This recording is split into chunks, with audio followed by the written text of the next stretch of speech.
How specifically does a small service-based business keep in touch with its customer base on a regular basis with useful content if the nature of their deliverable is a one-and-done type of thing? For instance, I had someone install screens in some of my windows. Barring any unforeseen circumstances, I know I won't be needing or buying any screens for at least a couple decades, if ever. So how can a business like this keep in touch with their customers?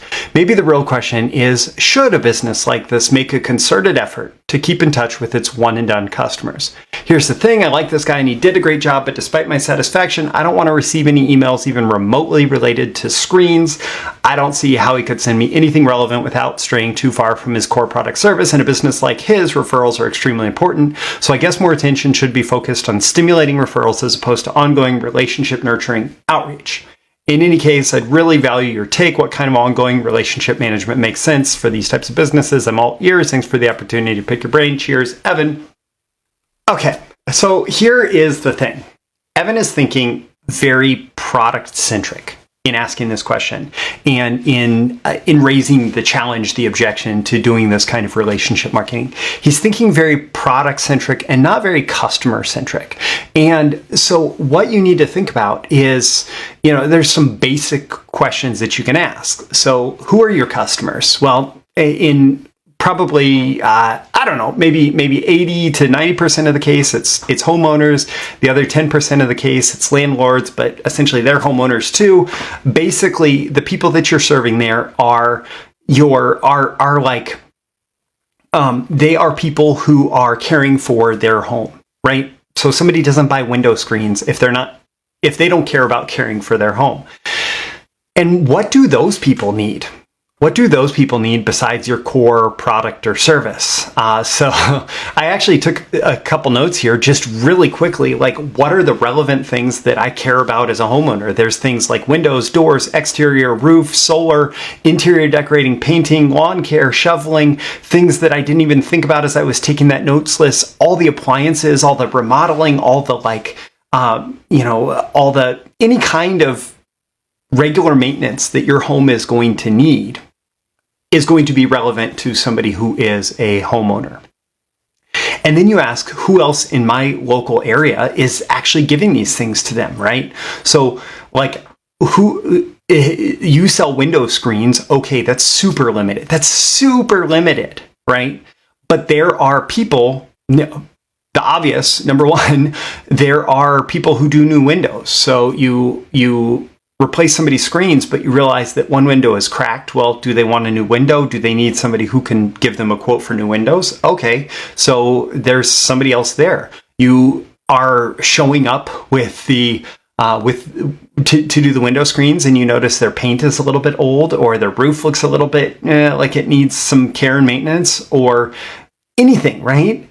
You have a whole slew of local suppliers in your area who serve those same people, who are also trying to get in front of those same people.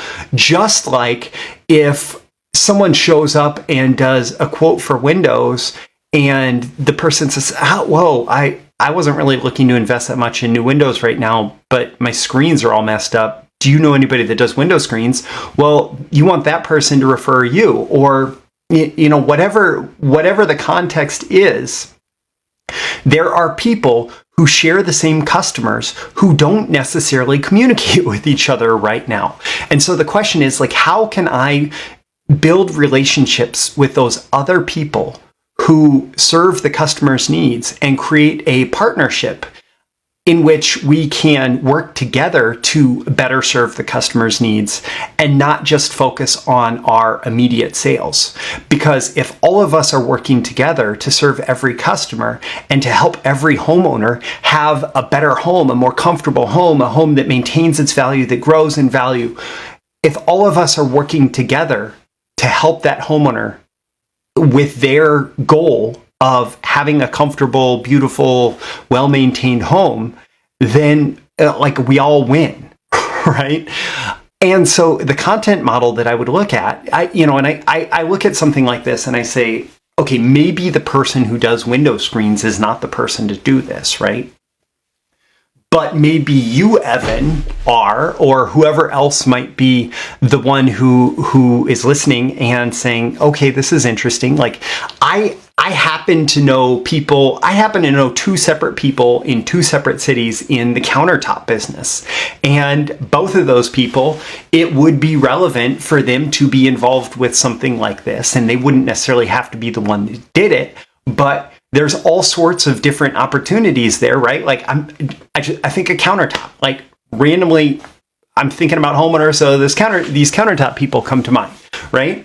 And so is there somebody, whether that person is a marketer, a copywriter, whatever, or somebody who is in this business who wants to do this on the side to maybe make their business more robust and not as reliant on the individual, like actual home improvement projects? Who is that person who wants to spearhead this initiative? And then you do something like, I just came up with this based on, I live in Lincoln, Nebraska. So I came up with this title for it, the Lincoln, Nebraska Homeowners Newsletter. It's not that fancy, right? Like, but it communicates clearly what this is. The Lincoln, Nebraska Homeowners Newsletter, local advice on home care and improvement.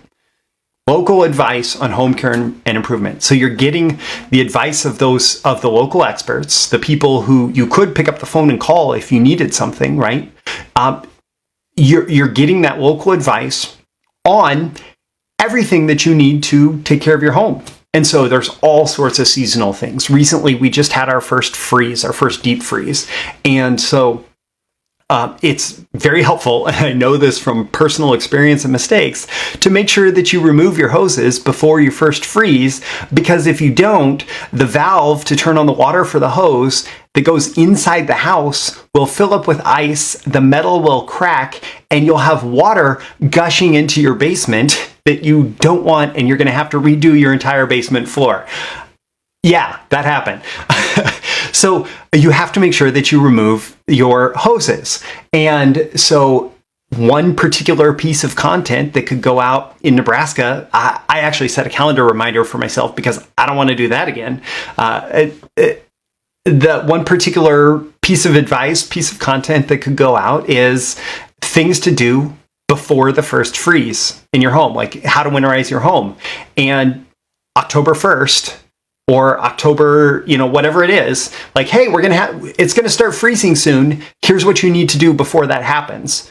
And there is a column of advice on that with advice from the different people who would be relevant to that. So you may want to talk to your heating and air person, your HVAC person. You may want to talk to plumber, whoever you need to talk to, right? Like whatever the thing that you need to do to winterize your home, that's going to be a topic that you're going to cover then.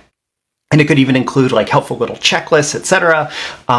And also there can be opportunities like how a new roof impacts the value of your home. And that's going to be connected to a local roofer, right? And so there's ample opportunity for content that you can just continually insert into this. And it honestly, like, suddenly this person who you don't want to hear from on a regular basis, the person who does screens, if they are a person who is happy creating content and are happy regularly spending like an afternoon a week creating content, this person could put out a weekly email and the people who get it are going to be thankful for it because it's going to have consistent reminders for that. And all sorts of things like random synapse firing home insurance agents, right? Like that person could be incredibly valuable to add to this. Why homeowners insurance is so important for protecting the value of your home or, protecting your investment in your home.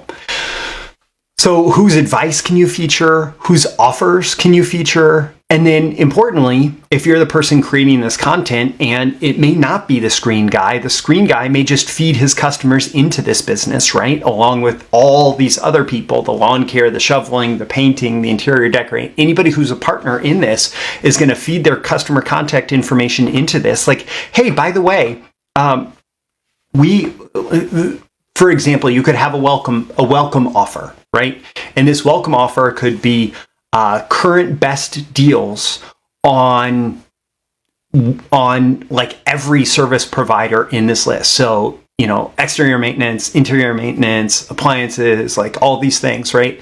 Current best offers from all of these people could be in the welcome package. And so I have this guy come out and he does screens, and the guy says, hey, there's no obligation with any of this, but if you're willing to sign up for the Lincoln, Nebraska homeowners newsletter, which is just a weekly email newsletter that gives you all sorts of local advice on home care and improvement specific to Lincoln, Nebraska homeowners, I would like to give you a special welcome package for that includes discounts and free estimate opportunities, or like free consultation opportunities with a whole bunch of local service providers who could be of help in caring for and improving your home.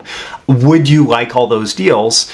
All that I have to do is take down your email address, and then you have a permission-based opt-in of this person who, or even it could be like a pocket directory of Lincoln, Nebraska's best home care and improvement companies, right? Like something like that is especially valuable to that person, to the customer that everybody shares and serves together, right? And so you give that to them in exchange for permission for going on and being able to contact them on a regular basis. And of course, you can unsubscribe at any time. And again, this could be run by that local business, or it could be run by a copywriter or a marketing agency, or somebody connected with a local print shop if it's a print newsletter. You can finance it, of course, through paid advertising. You could offer credits earned towards paid advertising and feature stories based on subscribers added. So if like one business is particularly if one business consistently adds subscribers, they could earn credits for paid advertising on a much more consistent basis, or some kind of feature story, etc.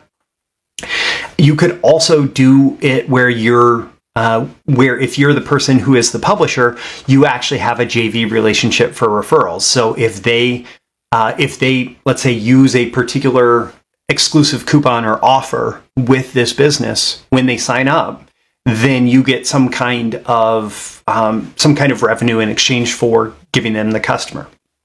And so like there's ample opportunity in this, but you have to think beyond this simple, like, how can I sell more of my products, into this idea of how can I serve my customers better? Like, who are my customers? What do they need? And how can I serve them better?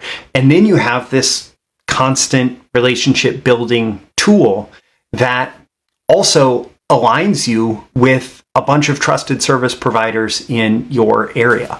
So this is something like I love, cranking the marketing gears on this and thinking about things like this. This is not necessarily a business model that I'm going to go out and implement tomorrow just because it's not within my priorities. But hey, if you want to connect with local businesses and do something like this, and it doesn't have to be homeowners, it could be all sorts of different, all sorts of different products that are specific to one particular group of customers. So, who knows exactly what that is?